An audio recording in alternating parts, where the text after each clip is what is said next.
भारत ने कश्मीर को लेकर पाकिस्तान के बार बार दिए जा रहे बयानों को सख्ती से खारिज किया है। नॉन परमानेंट सदस्य के तौर पर पाकिस्तान इस समय संयुक्त राष्ट्र सुरक्षा परिषद में बैठा हुआ है और इसी का फायदा वो बार बार उठा रहा है। वो हर बार कश्मीर का राग अलापता है, कश्मीर का मुद्दा उठाकर भारत को घेरने की कोशिश करता है। ये वैसा ही है जैसे दरिंदा शिकार को रहम का सबक पढ़ाए। कश्मीर मोदी की बर्बरियत का सबसे बड़ा सबूत है। 5 अगस्त 2019 किसे याद नहीं होगा जब नरेंद्र मोदी ने मकबूजा जम्मू कश्मीर की खुसूसी हैसियत खत्म करके वहां बदतरीन जबर का जुल्म का आगाज किया। कश्मीरियों पर जुल्म के पहाड़ तोड़े गए। Madam President, India is compelled to note that the delegate of Pakistan has yet again resorted to unwarranted remarks on the Indian Union territory of Jammu and Kashmir. Such repeated references neither validate their illegal claims nor justify their state-sponsored cross-border terrorism. Jammu and Kashmir was, is, and will always be an integral part of India. Pakistan continues to illegally occupy the territory of Jammu and Kashmir, which it must vacate. We would advise Pakistan not to try to divert the attention of this forum to drive their parochial and divisive agenda. India will refrain from exercising a more elaborate right of reply. India के home minister साहब कह रहे हैं हम कश्मीर ले लेंगे, राजनाथ सिंह साहब कहते हैं कि हम कश्मीर ले लेंगे, हमला कर देंगे, बल्कि इंडियन फौजी उसके ऊपर रिस्पॉन्ड कर रहे होते हैं कि तारीख दानिला इल्मी की इंतहा है।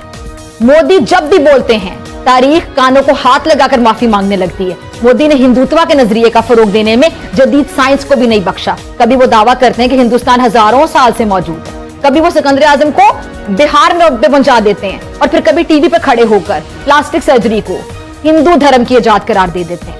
अब ऐसे शख्स के मुंह से पाकिस्तान की तारीख पर तबसरा सुनना ऐसा ही है जैसे आप कह लें कि अंधे को रंगों की तशरीह करते देखना। अब मोदी की जो पॉलिसीज हैं अमन से कोसों दूर है, किसको नहीं पता। मोदी का नारे सबका साथ सबका विकास। फॉर एग्जाम्पल देखिए, आज बात की जाती है कि जी बलूचिस्तान जो उन्होंने कही कि जी कि बलूचिस्तान में हमें सपोर्ट करनी चाहिए। वहाँ पे ऑलरेडी इंडिया सपोर्ट कर रहा है, इसमें तो कोई शक नहीं है। मतलब पाकिस्तान का एक बड़ा कंसिडर्ड ओपिनियन है। अब फॉर एग्जांपल कश्मीर के हवाले से बात की जाती है, ठीक है जी, कि जी पाकिस्तान जो है ना वो बलूचों के साथ इस तरह कर रहा है। भाई इंडिया ने कश्मीरियों को कैसे रिस्पॉन्ड किया? क्या ताकत का इस्तेमाल नहीं किया गया कश्मीर के अंदर? क्या कश्मीर के अंदर रूथलेस फोर्स इस्तेमाल नहीं की गई? क्या कश्मीर के अंदर लोगों को जो है वो हर तरह की जो फोर्स है उसका सामना नहीं रहा? मतलब हर तरह की ताकत का इस्तेमाल किया गया। सो ये कैसे मुमकिन है कि अगर पाकिस्तान के अंदर एक दहशतगर्द जमात जो पाकिस्तान की फौज और पुलिस और मुल्क के अंदर अफरा तफरी फैलाए, तो जब पाकिस्तान उसको रिस्पॉन्ड करे तो आप कहते हैं जी क्यों रिस्पॉन्ड कर रहे हैं? भारत ने कश्मीरियों को कैसे रिस्पॉन्ड किया? जस्ट मैं बाकी रेड कॉरिडोर मानीपुर में उधर नहीं जाता, कैसे रिस्पॉन्ड किया? क्या प्यार से रिस्पॉन्ड किया, मोहब्बत से रिस्पॉन्ड किया, कैसे रिस्पॉन्ड किया? ताकत, हुकूमतें अपने रिड ताकत से कायम करती हैं। रिसोर्सेज की बात की जाती है, रिसोर्सेज की भी बात सुन लें। बहुत सारे लोगों ने बात की जी खा गए रिसोर्स, पंजाब खा गया, मरकज खा गया। मैं इस बात पे ये बात करता हूं कि रिसोर्सेज जाने चाहिए, बलूचिस्तान को ज्यादा जाने चाहिए, लेकिन एक चीज याद रखें, जो रिसोर्सेज होते हैं वो स्टेट के होते हैं, वो इंडिविजुअल्स के नहीं होते। कल को कश्मीर के अंदर जो भारत के जो पास कश्मीर है वहां पे गैस और पेट्रोल निकल आएगा, तो वहां पे ऐसे नहीं हो सकता कि गवर्नमेंट के लिए कश्मीरियों का, वहां पे फौरन गवर्नमेंट पहुंच जाएगी उन रिसोर्सेज को क्लेम करने के लिए। रिसोर्सेज स्टेट के होते हैं। हाँ, स्टेट अगर वो जो रिसोर्सेज हैं उसको जुडिशियसली अगर डिस्ट्रीब्यूट नहीं करती, प्रॉपरली नहीं करती, तो वो एक डिफरेंट मसला है। तो उन्होंने जवाब दिया कि भाई कश्मीर का मसला जल्द हल हो जाएगा, और हल कैसे होगा कि 4 स्टेप में होगा, जिसमें से 3 कर लिया। एक सबसे पहले आर्टिकल 370 उन्होंने हटा दिया, उसके बाद सोशल जस्टिस और इकोनॉमिकली उन्होंने वहां पे डेवलपमेंट कर दी, फिर उसके बाद इलेक्शन करवा दी, और अब उन्होंने जो बड़ी बात की है कि चौथा स्टेप ये है कि पाकिस्तान साइड जो कश्मीर है ना वो भी हम ले लेंगे, फिर कश्मीर का मसला हल होगा। क्या समझते हैं आप इसके ऊपर? क्या कहना चाहेंगे कि भाई ये रिलेशन ऐसे तो बेहतर होंगे? देखिए रिलेशंस हम वो कहते हैं ना, उन्होंने अपनी जो पॉइंट ऑफ व्यू थे वो पेश कर दिए, ठीक है।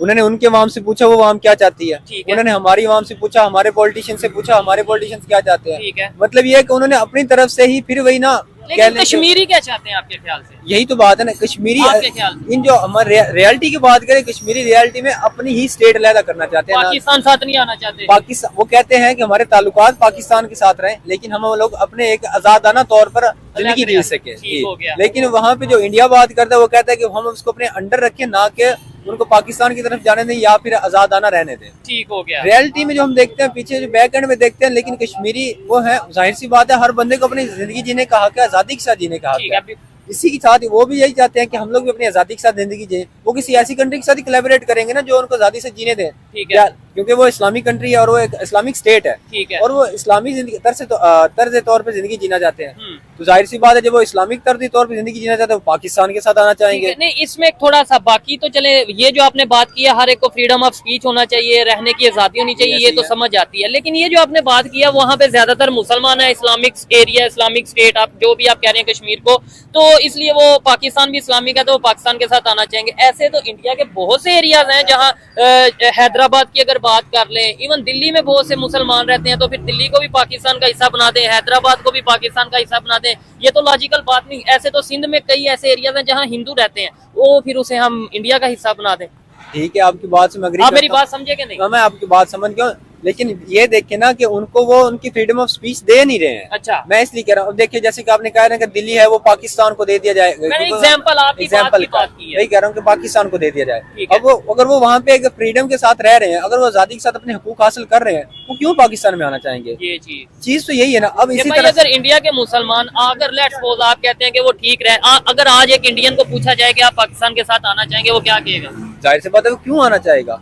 वो यही बात करेगा ना, भाई मैं जहाँ पे रह रहा हूँ मुझे हर चीज की फ्रीडम है, मुझे खुशी है। अब वहाँ मैं पाकिस्तान आऊँ, मैं ये चीजें देखूं कि मैं अपनी वो क्या कहते हैं कि पूजा वगैरह भी जो उनकी होती है वो भी खुली आजादी के साथ नहीं कर पाएंगे, जाहिर सी बात है वो क्यों आएंगे पाकिस्तान में? ठीक है, लेकिन पाकिस्तान में तो जाहिर बात है हमारी गवर्नमेंट भी है, इधर जितने भी लोग हैं हम यही कहते हैं कि सिंध में जो हिंदू रहते हैं वो अपनी आजादी से पूजा करते हैं, हमारा ये कहना है या हमारा ये नैरेटिव है। अक़लीतों का तहफ़्फ़ुज़ जो है ना वो सिर्फ कह लें किताबों तक है। अच्छा, हम लोग ये बात करते हैं, लेकिन आप जब बैकग्राउंड में जाते हैं ना, बैक एरियाज में जाते हैं, तो वहाँ पे आप ये चीज नोट करेंगे कि वहाँ पे अगर कोई भी थोड़ा बहुत बात करे ना किसी भी पॉइंट ऑफ व्यू पे, जैसे कि थोड़ा इस्लाम के हट से भी करे, तो हमारे जो वहाँ पे कुछ लोग हैं वो फतवे लगा देते हैं, कुछ तो ऐसे होते हैं जहाँ लोग जो अटैक कर देते हैं उनपे। ठीक हो गया। जाहिर सी बात है हम लोग ने अक़लीतों के तहफ़्फ़ुज़ सिर्फ किताबों में लिखे हुए हैं। ठीक है, जो हम बैक एंड में जहाँ पे लोग, मैं मानता हूँ पढ़े लिखे भी लोग होते हैं, एजुकेटेड लोग हैं जो लॉ को समझते हैं, जो ये समझते हैं कि इंसानियत सबसे पहले है, चाहे वो लाहौर में रहते हो, फिर चाहे वो सिंध के किसी पिछले से गांव में देहात में रहते हो, वो इंसानियत को प्रमोट करेंगे और इंसानियत की बात करेंगे। और फिर चाहे वो इंडिया में रहते हो या दुनिया के किसी कंट्री में रहते हो।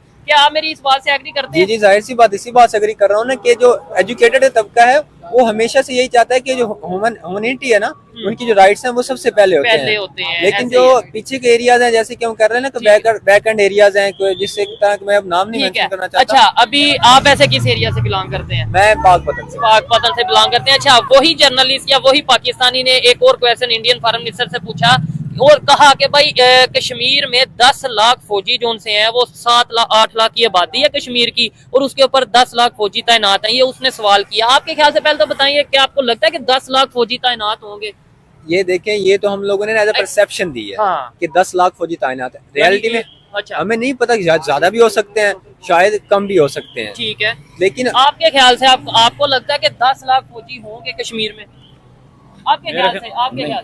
आपके ख्याल से भाईजान? नहीं। अच्छा, ऑडियंस सबसे पहले तो मुझे बताएं, देखें कुछ चीजों का मैं कश्मीर में गया नहीं, खासतौर पे इंडिया साइड कश्मीर में तो मैं गया नहीं, मुझे नहीं आइडिया कि वहाँ 10 लाख फौजी हैं, 20 लाख फौजी हैं या 2 लाख फौजी तैनात हैं।